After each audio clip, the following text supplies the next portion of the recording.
Al-Zaitun dan pusaran kontroversi, As Panji Gumilang, Al-Zaitun dan Pancasila, Al-Zaitun patut dicontoh, Al-Zaitun yang terbaik, Al-Zaitun, Islam milenium ketiga, globalisasi dan pendidikan, gula dan semut, hentikan fitnah Al-Zaitun, Indonesia karunia ilahi, imperialisme dan persatuan Indonesia, isu NI dan implementasi Pancasila. Kembalikan fungsi MPR, kolaborasi. Musik Nusantara, pelopor pendidikan terpadu, menikmati sholat ID di Al-Zaitun, peringatan lahirnya Pancasila di Al-Zaitun, politik pangan minus kemandirian, pengantar buku Life Begins at 70, tokoh pembawa damai dan toleransi, Zone of PACN Demokrasi, visi Indonesia Raya 2024 hingga 2050, Syekh Al-Zaitun, cek kosong, negara tanpa GBHN, tenunan pendahulu telah dirobek-robek. Oleh CH Robin Simanullang. Sholat ID 1444 H di Masjid Rahmatan Lil Alamin, Al-Zaitun sangat ramai diperdebatkan, di antaranya tentang adanya jamaah perempuan di syaf pertama dan juga seorang Kristiani, serta jarak yang renggang dan adanya kursi. Belum lagi tentang substansi khutbah Syekh Al-Zaitun Profesor Dr. As Panji Gumilang tentang keberadaan Israel di tanah Kanaan Palestina yang seolah mereka penjajah. Kemudian, beberapa pihak kembali mengaitkan Al-Zaitun dengan NI, anti-Pancasila. Islam aliran keras, intoleran, mengkafir-kafirkan orang lain, dan lain isu negatif lainnya. Saya adalah seorang Kristiani sahabat Al-Zaitun yang sudah 20 kali menghadiri dan mengikuti sholat ID di kampus hijau bersemangat pesantren dan bersistem modern ini. Kali ini, sholat ID 1444H, saya mendapat kehormatan luar biasa karena dipersilakan duduk di kursi syaf paling depan dan paling tengah. Hal ini memungkinkan karena adanya kursi dan jarak yang renggang yang diberlakukan sejak pandemi COVID-19 yang disikapi dengan orde hidup baru. Biasanya, ketika sholat berjamaahnya dengan jarak rapat, hanya sedikit jarak, saya duduk di pinggir atau di pelataran. Tentang hal ini saya sudah tulis secara singkat bertajuk, Menikmati Sholat ID di Al-Zaitun, dan saya mendapat kesempatan, kehormatan, memaparkannya di program Apa Kabar Siang TV One bertajuk, Toleransi Al-Zaitun. Selain bentuk penghormatan tertinggi, dalam benak saya, hal yang paling menarik perhatian saya setiap kali mengikuti sholat ID, maupun acara-acara lainnya, di Al-Zaitun adalah substansi khutbah atau tausiah Syekh Panji Gumilang, di mana saya seringkali berdialog berjam-jam dengan beliau, yang selalu mencerahkan sesuai moto pesantren ini sebagai pusat pendidikan dan pengembangan budaya toleransi dan perdamaian.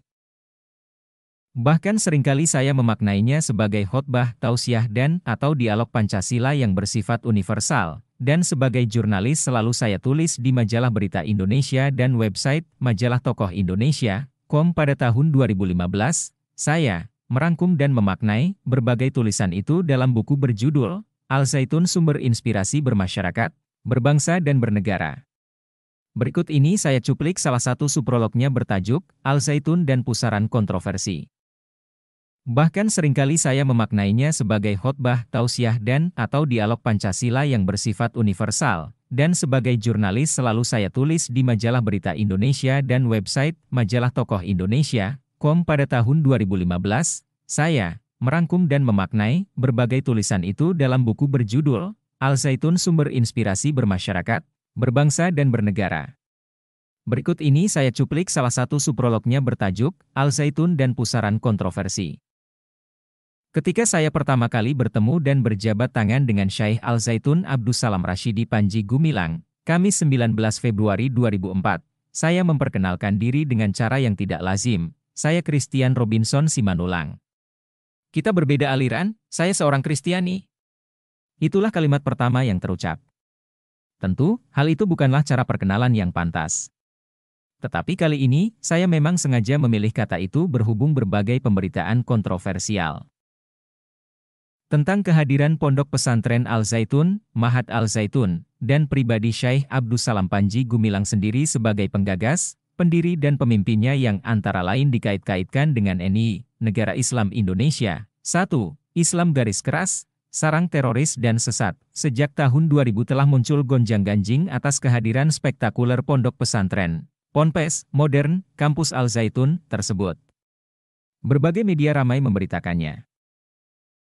Tentang kehadiran Pondok Pesantren Al-Zaitun, Mahat Al-Zaitun, dan pribadi Syekh Abdussalam Panji Gumilang sendiri sebagai penggagas, pendiri dan pemimpinnya yang antara lain dikait-kaitkan dengan NI, Negara Islam Indonesia, Islam garis keras, sarang teroris dan sesat. Sejak tahun 2000 telah muncul gonjang-ganjing atas kehadiran spektakuler Pondok Pesantren, Ponpes, modern, Kampus Al-Zaitun, tersebut. Berbagai media ramai memberitakannya. Tentang kehadiran Pondok Pesantren Al-Zaitun, Mahat Al-Zaitun, dan pribadi Syekh Abdussalam Panji Gumilang sendiri sebagai penggagas, pendiri dan pemimpinnya yang antara lain dikait-kaitkan dengan NI, Negara Islam Indonesia, Islam garis keras, sarang teroris dan sesat. Sejak tahun 2000 telah muncul gonjang-ganjing atas kehadiran spektakuler Pondok Pesantren, Ponpes, modern, Kampus Al-Zaitun, tersebut. Berbagai media ramai memberitakannya. Maklum, Ponpes yang berdiri megah dan modern di atas lahan seluas 1.200 hektar jauh di pelosok Dusun Sandrem, Desa Mekarjaya, Pemekaran Desa Gantar, Kecamatan Gantar, Kabupaten Indramayu, Provinsi Jawa Barat, itu dibangun pada saat krisis multidimensional tengah melanda negeri ini. Disusul gerakan reformasi yang memaksa Presiden Soeharto lengser ke Prabon, 21 Mei 1998. Tentang kehadiran Pondok Pesantren Al-Zaitun, Mahat Al-Zaitun, dan pribadi Syekh Abdussalam Panji Gumilang sendiri sebagai penggagas, pendiri dan pemimpinnya yang antara lain dikait-kaitkan dengan NI, Negara Islam Indonesia, Islam garis keras, sarang teroris dan sesat. Sejak tahun 2000 telah muncul gonjang-ganjing atas kehadiran spektakuler Pondok Pesantren, Ponpes, modern, Kampus Al-Zaitun, tersebut. Berbagai media ramai memberitakannya. Maklum, Ponpes yang berdiri megah dan modern di atas lahan seluas 1.200 hektar jauh di pelosok Dusun Sandrem, Desa Mekarjaya, Pemekaran Desa Gantar, Kecamatan Gantar, Kabupaten Indramayu, Provinsi Jawa Barat, itu dibangun pada saat krisis multidimensional tengah melanda negeri ini.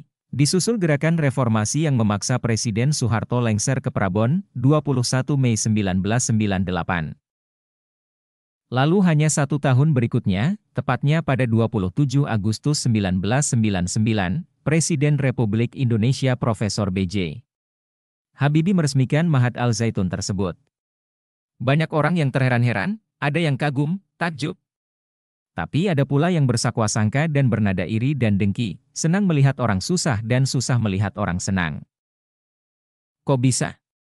Dalam kondisi banyak pengusaha yang bangkrut dan negara pun lagi kelimpungan, menggaji pegawai saja harus ngutang, serta jutaan rakyat harus ngantri bantuan sembako baru bisa makan, kok ada yang bisa membangun ponpes sehebat itu?